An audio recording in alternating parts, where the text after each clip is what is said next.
His parents were both public school teachers. He grew up in a low-cost government housing project and is a product of public schools. Roilo Golez rose to success in academic, sports, government, business, civic organizations, and politics. Roilo Golez went to the Philippine Military Academy and USD Naval Academy at Annapolis, Maryland, where he graduated with a Bachelor of Science degree, major in mathematics and operations analysis. While at Annapolis, he distinguished himself in academics, leadership, and sports. He was consistently in the superintendent's honor list.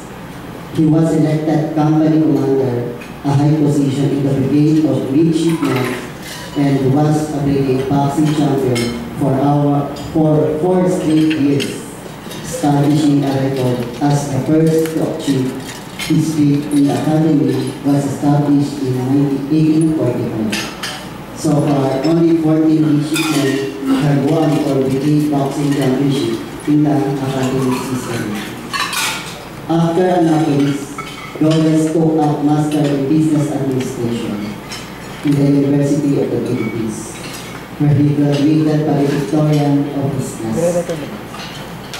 There are some achievements, whether it is private or government department.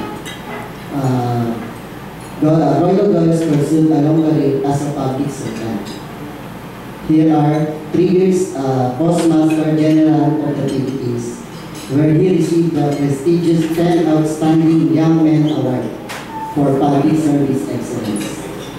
3 years as a member of the Philippine Cabinet, serving as National Security Advisor, overseeing the country's counter-terrorism and national program. 15 years as a congressman of the Republic of the Philippines, he has consistently received the award, one of the most outstanding congressmen of the Philippines, has a perfect 100% attendance congressman in 1992.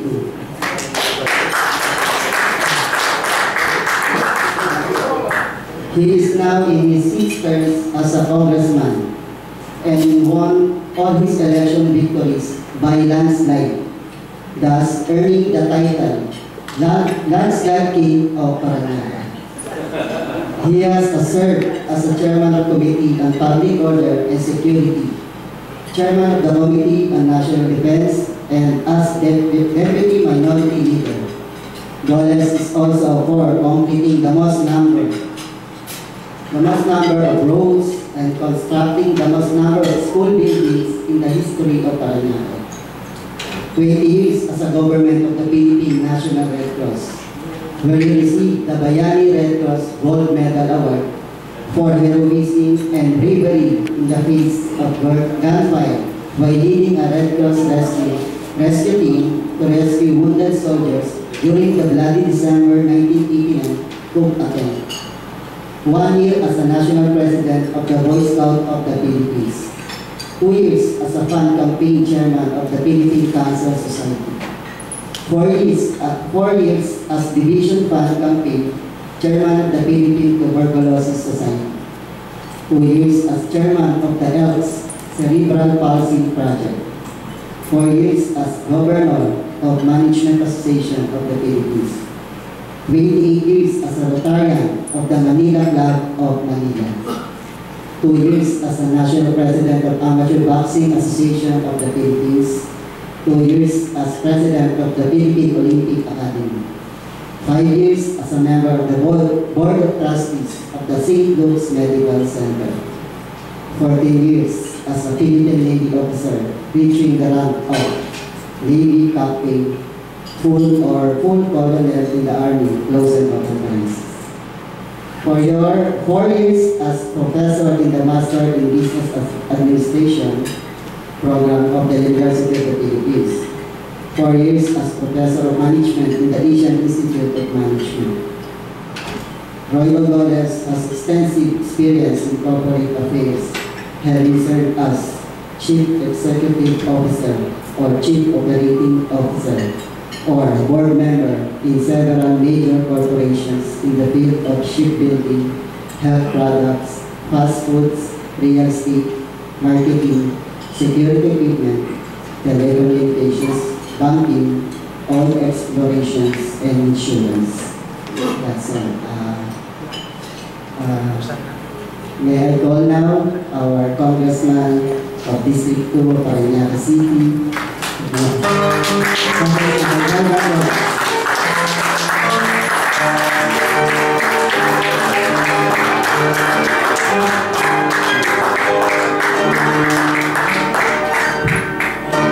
Thank you. Thank you very much. I call him Kennedy. Robert. And he happens to be a kagawad of a very important barangay in Paranaque, Barangay Tambo. So it's quite well known there. I have known the family for quite a long time also. In lolo niya, I was a respected community leader of their barangay long time ago. He passed away already.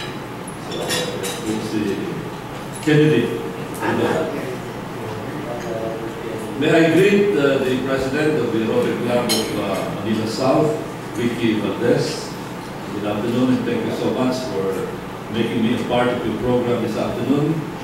The President-elect, Jesse Maloles, other personalities here. I know some people here, my Tito Efren, nanay niya, kapatid ng lola ko, Efren Bono, a good friend. But we treat each other as cousins, not as si Kabiniting Ligarda. No wonder I don't see him anymore in the Rotary Club of Manila. He has found a new and happier home here. Makakasasaya dito. Si Katino, yung ko, nagulat din ako na nandito pa rin. Tagal na rin. We go back a long way. I was still Postmaster General when you were inviting me in the Rotary Clubs also. Si Zoila, my neighbor in Project 3, Quezon City, wife of past President Pete, and everybody here. I cannot mention everybody. It is my pleasure to be invited here, and I would like to talk about still a raging issue that's been raging for several months already. In fact, this issue, the general area, is a very controversial area in this part of the world. The South China Sea area, the West Philippine area, and particularly the Bajo de Masinloc or Scarborough Shoal, which is part of my advocacy. This has been my advocacy for many years already as a member of the House of Representatives, and even when I was the National Security Advisor of the government. Bajo de Masinloc, or as it is known internationally, the Scarborough Shoal. And I'd like to share what the things that I know about this, in the hope that you can also share this with your friends, with your families, with the business associates, so we will know what is at stake here and what is happening with regard to what our claim is. This is these are the rocks in Bajo de Masinloc or Scarborough Shoal. If you look at this, you might think that these are insignificant rocks, and people may be wondering, why are we quarreling about this? Why is a big country like China coming all the way to this place, which is about 130 nautical miles from Zambales and more than 800 nautical miles from the closest shoreline of mainland China, the island of Hainan. But looking at the bigger picture, this is the South China Sea, where the Bajo de Masinloc is located, and we call it the West Philippine Sea. And you will see here, the red line is the so-called 9-dash line, which China identified as their claim. They're saying that everything inside that red line is their territory, part of their sovereignty. The blue lines are the lines of the exclusive economic zones of the respective coastal countries there. And you will see that the red line is inside our exclusive economic zone, inside the exclusive economic zone of Malaysia, Brunei, and Vietnam, and even Indonesia. The several dotted islands there, reefs, keys, and everything, are what we call the Spratlys group. And we have some islands there also. And then you can see the Scarborough Shoal, which is off Zambales and very close to the mouth of Manila Bay. Another area, which is a disputed area, are the parcels. It is being disputed by Vietnam and by China. And the dispute there has been bloody. A lot of lives have been lost there in that plain. China announced their 9-dash line in 1947 when China was still under the Kuomintang, under Chiang Kai-shek.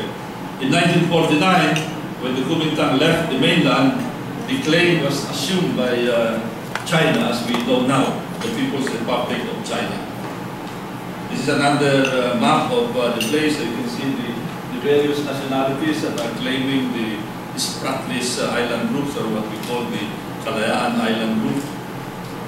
The countries that have claimed there are Vietnam, of course, China, Taiwan occupies the biggest island there, and Brunei, Malaysia, and the Philippines. Now, this is a bird's eye view of Bajo de Masinloc. And again, you might think that this is quite a small piece of territory. Well, if you compare it with mainland China, with the Philippines, indeed it is very small. But you can guess the potential, especially the military potential, if you look at the physical dimensions. The shoal forms a triangle-shaped chain of reefs and islands, 55 kilometers around an area of 150 square kilometers. Now, how big is 150 square kilometers? It is more than 3 times the area of Parañaque. So, Kennedy, this is 3 times the area of Parañaque, and almost as big as Quezon City. So, you know, when you have that big piece of property, real estate, mostly sea, you can imagine already the military potential there. A highly developed country with good engineering capability can convert that into a naval base. And remember, it is very, very close to the coastline of the Philippines. And inside there's a lagoon with an area of 130 square kilometers. And with a depth of, that's a depth that can accommodate frigates. So several frigates can go inside and use that as a home base. It is 123 nautical miles west of Subic Bay, and the nearest landmass is Palawig Zambales, which is about 137 nautical miles. Now, China has been claiming this area and saying that the South China Sea is theirs because it bears the name of China. But if you look at the history, again, the name doesn't indicate ownership because, like for example, the English Channel is not owned by England. The Gulf of Mexico is not owned by Mexico. The Arabian Sea is not owned by an Arabian country. The Indian Ocean is not owned by India. And the Philippine Sea is not owned by the Philippines because it goes all the way to the Marianas area. The Pasig River, which is very close to this place, is not owned by Pasig. In the same way that Manila Bay is not owned by Manila. So the name doesn't indicate ownership. It is just a name. And if we go back to history, there's an old map made in 1690 by a certain map maker, Vincenzo Coronelli. And you will see in this map that there is no mention of China. China is not there. Otherwise, he would have depicted that sea between the Philippines, Vietnam, and China as Mar de la Chin. It's called Indi de la Mare del Indi, or it used to be the Indies. We were called the Indios during that time. by the relatives of Cabinet King Aligarda, Enrique Valdez. And then another map made by a Jesuit father, Pedro Murillo Velarde, dating back 1734, already shows the territory of the Philippines. And if you look at the detail of the map, you can already see that there is already the Bajo de Masinloc, which is portrayed in this old map as part of the Philippines. And of course, during that time, China was not making any claims. Their claim is actually based on what they're saying, that their fishermen were there hundreds of years ago, but our fishermen were there also, probably even longer. And remember, if you look at the history of the country, we've always been saying that the Filipinos, the Malays, the Sri Visaya Empire, the Majapahit Empire, were a seafaring nation. We crossed oceans, thousands of miles seafaring. So what is just less than 200 miles from the coastline of Zambales? That's very easy to traverse even without any motorboat. So this shows that, again, as early as that time, we already had ownership of that piece of real estate. Now, I had the good fortune of being designated the chairman of the technical working group of the Committee on Foreign Affairs that crafted a bill to establish the archipelagic baselines of the country.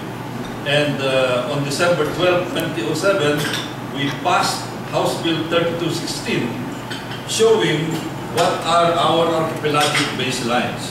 This is very important because, again, this would establish sovereignty. There were several options. One option was to consider the Scarborough Shoal, that pointed area, as a part of our baseline. So if that would be part of our baselines, the sea between that base point and the mainland would be part of our territorial sea. And then with regard to the Spratlys, option number one would consider the Spratlys Islands as a regime of islands. And because of that, they would have their own exclusive economic zone, territorial sea, but the big sea between the Spratlys and the mainland would not be part of territorial sea. Option number two treated Scarborough and Spratlys as a regime of islands. Option number three treated the Spratlys as base points, and therefore all that sea between the Spratlys and Palawan would be considered part of our territorial sea.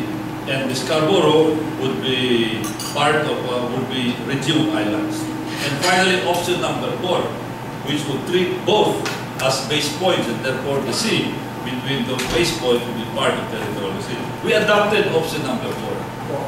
Unfortunately, when we made that declaration in our House bill, there was strong pressure from the Department of Foreign Affairs.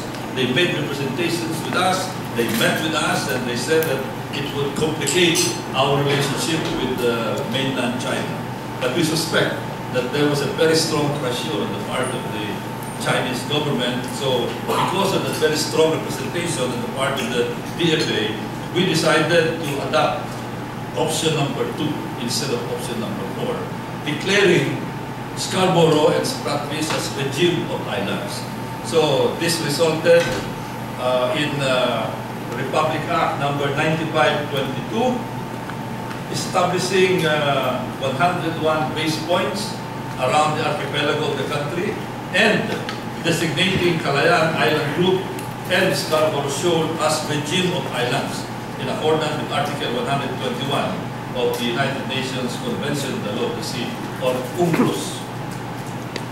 Now, let's go back again a few more years before the Scarborough Shoal became a bigger ranging issue.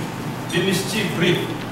I was a third-term congressman when this happened, and I stood up in the House of Representatives to condemn this Mischief Reef land grab. What happened here? In 1994, the Navy discovered that some PRC structures, People's Republic of China structures, were placed in the Mischief Reef, which we were claiming at that time. We treated that as part of Philippine territory. So we started complaining. When we complained, the Chinese government reassured us that these were just temporary installations for the shelter of the fishermen. So things became quiet after that reassurance. But you know, after a few years, from this structure, which looked really temporary, after a few years, we woke up one morning seeing this structure already. And of course, definitely that is not anymore temporary, because those are concrete structures. They developed that area. In fact, when they were doing that, I had the good fortune of being on board the C-130 to take a closer look at the construction going on there.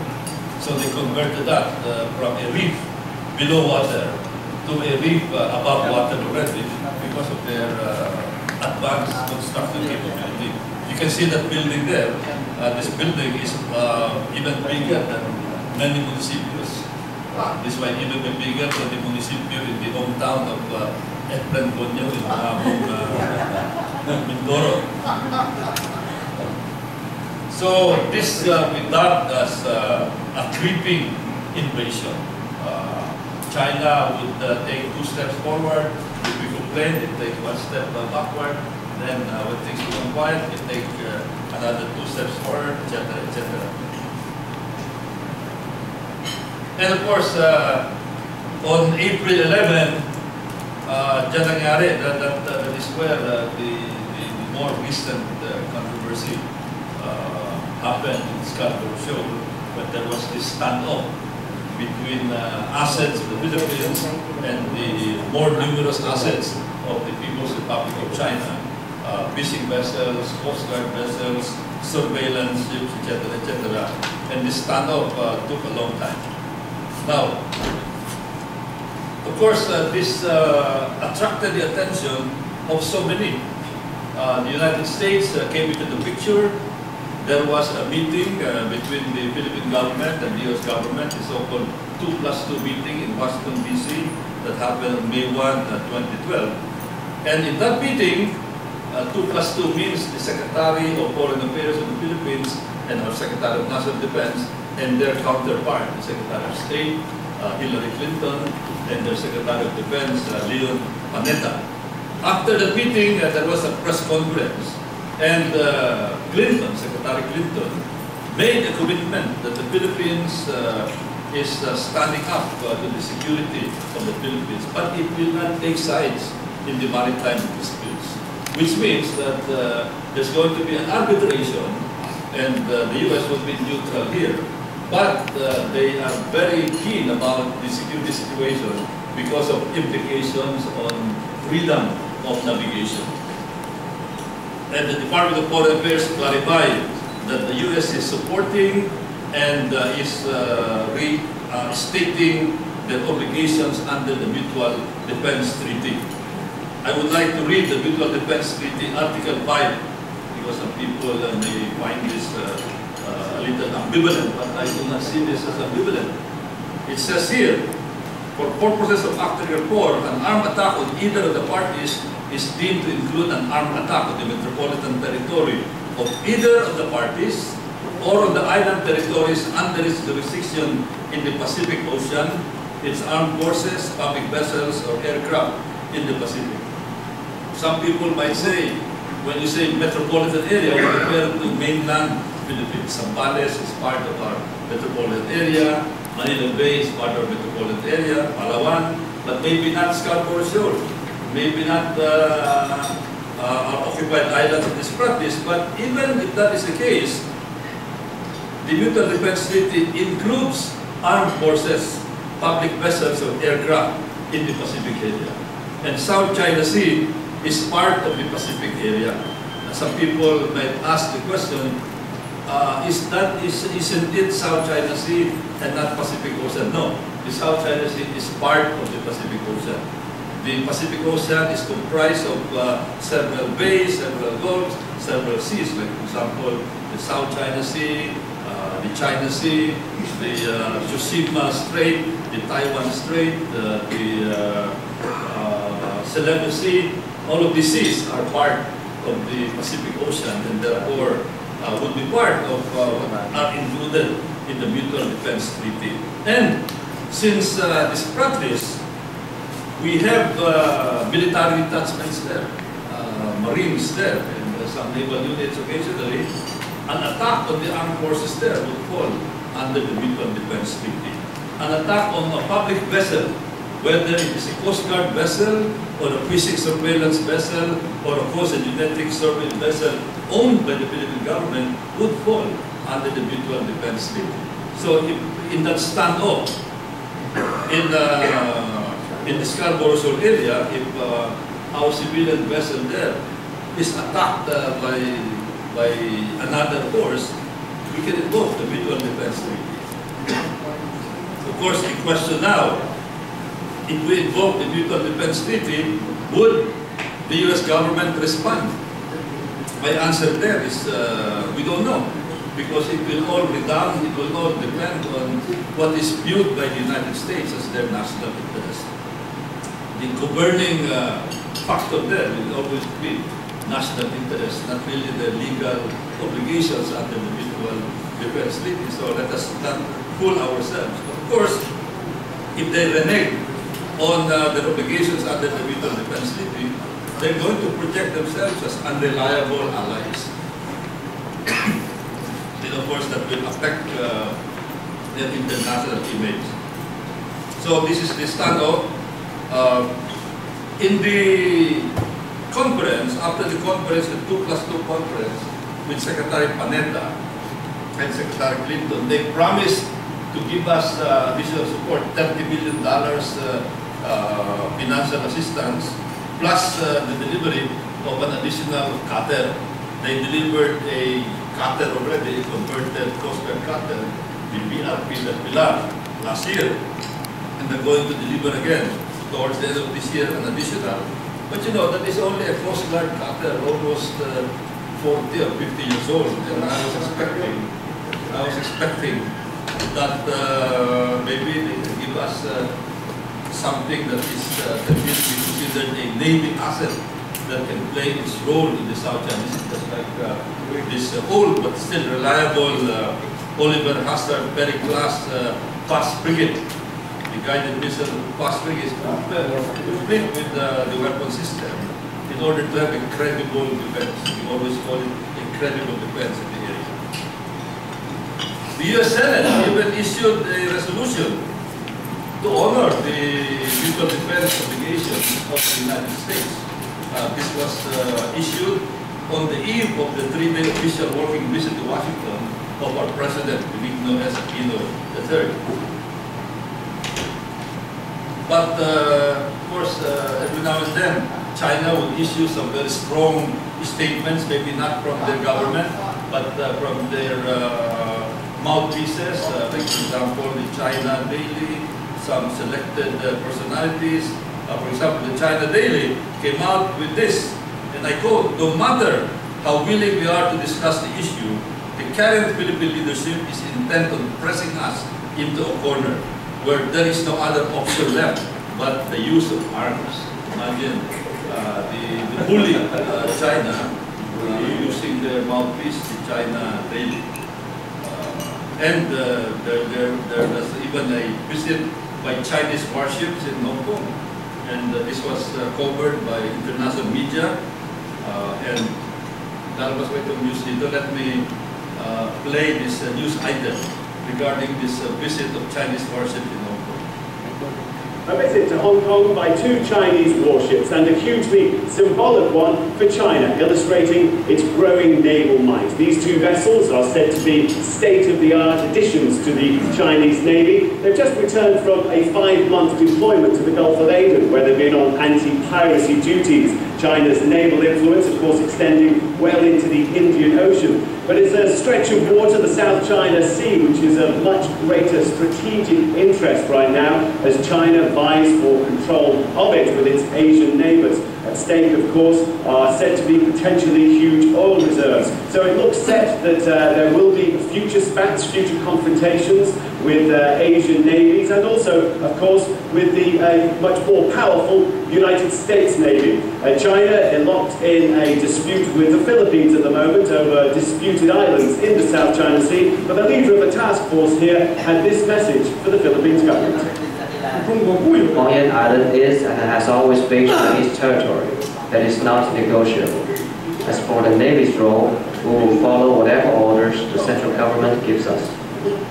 As a major port, Hong Kong is of course no stranger to Navy visits. The United States Pacific Fleet calls in here all the time. It's